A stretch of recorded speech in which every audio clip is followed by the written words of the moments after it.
internet, and today's video is going to be a Top 5 Wednesday. This is a Goodreads group run by Sam over at Thoughts on Tomes. Both links are down below. The topic of today's video is going to be LGBTQ plus reads.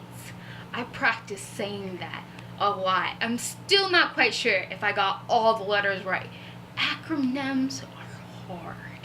Of course, I'm going to tell you about all of my favorite ones that I have read that I really enjoyed. However, for this video and for most of my videos, I do not limit myself to just books. I just choose my favorite in the given topic form, so we're going to go through them. These are, of course, in no particular order this time, and let's get started.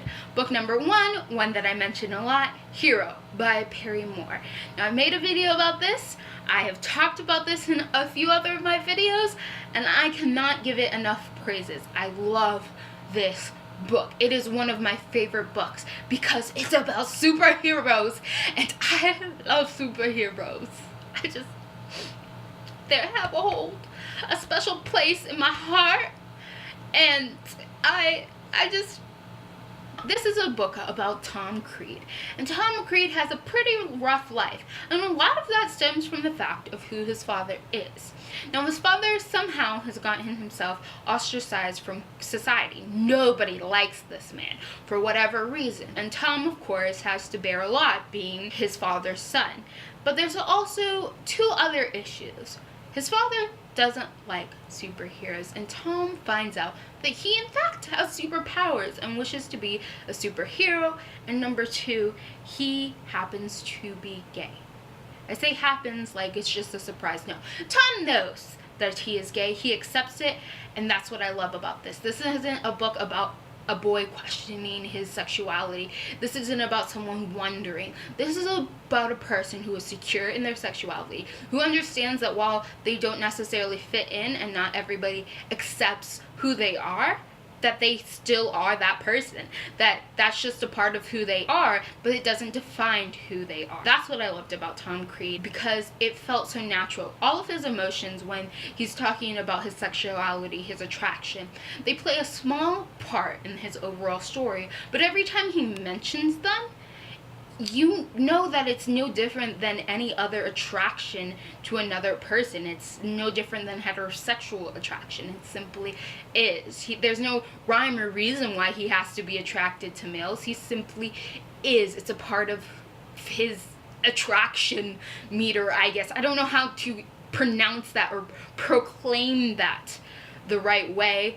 Point is, Tom likes guys, and it simply is. He's just a kid living his life. The second book on my list is also a book that I have reviewed before, and that is Of Fire and Stars by Audrey Coulthurst. This is a lesbian romance. This is about two princesses, one from a neighboring kingdom. She has been betrothed to this other princess's brother. The princess from the foreign country does not know how to ride a horse. She must be taught to complete one of the marriage ceremonies. Now, because of some social problems going on in the kingdom that she is now residing in, and because she must attend these training lessons with the other princess, her and this other princess, well, the princess happen to fall in love with each other, and we see through both of their perspectives how their attraction grows. What I loved about this is how, again, it broke a stereotype that you see a lot in lesbianic literature, and that is this over idea of romance. Now, there's nothing wrong with romance, of course. There's nothing wrong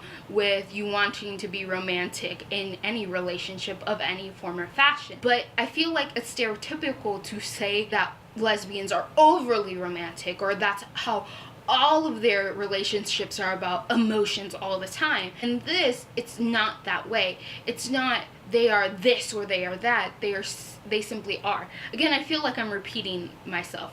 Let's put it this way. Mare and Dana do not follow into stereotypical categories. Their love is a slow burn. It's not all about emotions. It's also about action and the way that they show they care for each other. So what I loved about this was both of them were equally feminine. Now, of course, Mare likes to wear trousers, and she likes to ride horses, and she likes to do the boys things, but that doesn't mean she's any less feminine. With Dana, she doesn't fit into this overly feminine ideal. She can also be cruel and crass at times. I like this because it breaks stereotypes, because it's a slow burn, and you slowly see these two people grow attraction for each other. So the next few things on this list I do not have in physical copy, but we're gonna go forth with it anyway. And one is Rock and Riot by Chelsea something or another. I'm sorry, I did not look it up, but I'll put a picture over here of the cover. This is a fantastic webcomic. I would suggest that anyone interested in any LGBTQ plus themes will go check this out, because it covers almost all of them that I can think of. I'm sure we got quite a few missing, but it covers the basics. And this is set in the 1950s and just has a whole cast of diverse characters, not only diverse in sexuality, gender, and color, but just in thoughts, minds, and relationships. And it is very cute and fun and light, and it just puts a smile on my face to read. Next one here, we're going again to a different format of entertainment, and we're going to TV shows. And this is a TV show I've mentioned before, and that is Sense8.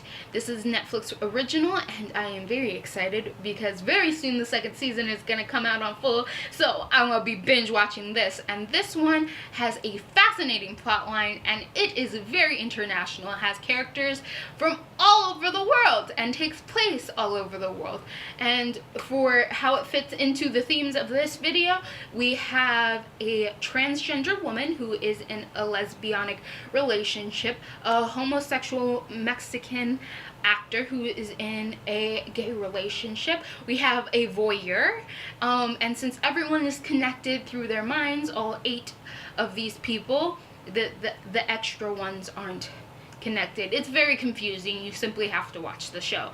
Either way, we have this cast of characters who are prominently stated as to how they fit in, but then we also have some very large bisexual, pansexual tendencies of all of the characters given, because of the way that their minds connect. And there are very promiscuous scenes in here that are promiscuous in an artistic sense, but either way, it tells a fascinating storyline that one must simply watch to understand and enjoy, while also giving a lot into the idea of normalizing sexualities and showing that a person simply is. They have emotions and rights and feelings, and they want to be respected the same as you. And the last one on this list is gonna prove my otaku values, and that is Yuri on Ice by whoever drew that ish, because I don't know.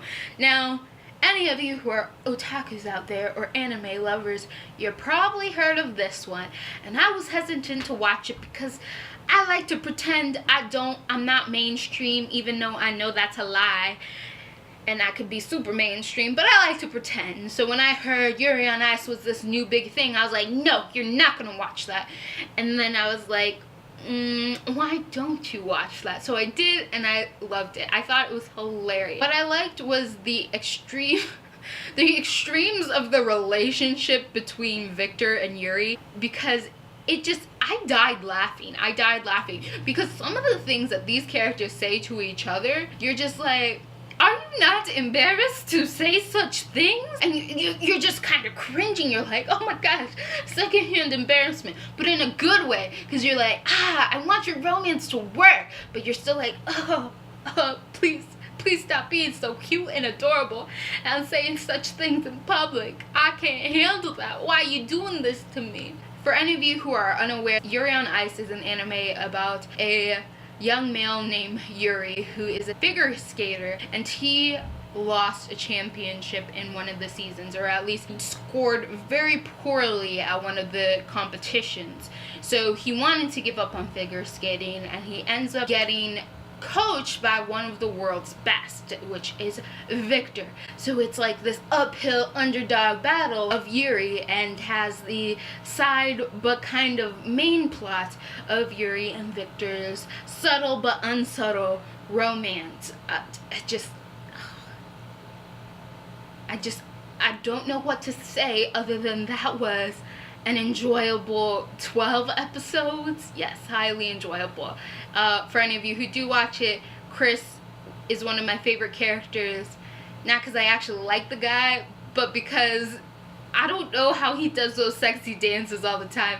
And I like how the animator is like animated his, if you watch it, you know what I'm talking about. I love some of the scenes that he does.